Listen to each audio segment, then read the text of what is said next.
Wheat has three parts: the bran, the germ, and the endosperm. The endosperm is the center of the flour. It's where the white flour comes from. So when we talk about pastry flour, this whole wheat pastry flour, this is really the endosperm. So it's like, sorry, it's very, very white, it's very soft. That's great, and I would totally want to bake with this. It'd be lovely to bake with, but it's not 100% whole grain because they've sifted out a portion of the bran and the germ. And the bran and the germ are really where the flavor and the nutrients are. So if you think about a piece of wheat, the wheat berry is what we call it, a wheat berry. The wheat berry is the seed of the wheat.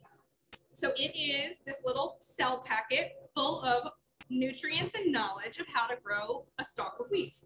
So when it starts to grow, the endosperm is sort of, it's where all the protein is, but then the bran and the germ is where all the nutrients are. So when we make bread, the thing that's actually helping us make wheat bread is the gluten, and the gluten is all found in the endosperm.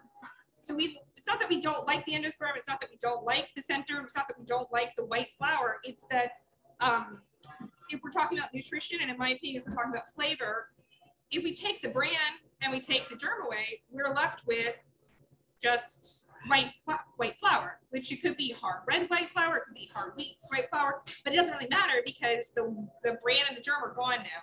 So the things that made that flour what it was have been taken away. And the reason somebody might take them away is because they disrupt the properties of, the protein properties of the endosperm.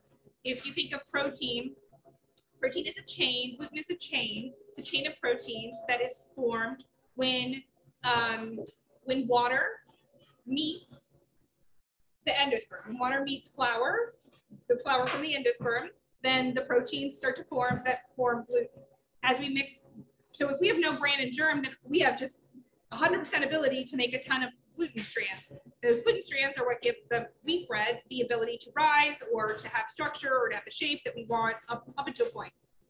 So one of the struggles, or one of the things we want to focus on, especially here where we're milling our own flour, is how fine we mill our bran and our germ so that they still will interrupt the gluten strands that we're forming, but not in such a way that the properties of that gluten can't still be communicated into the world.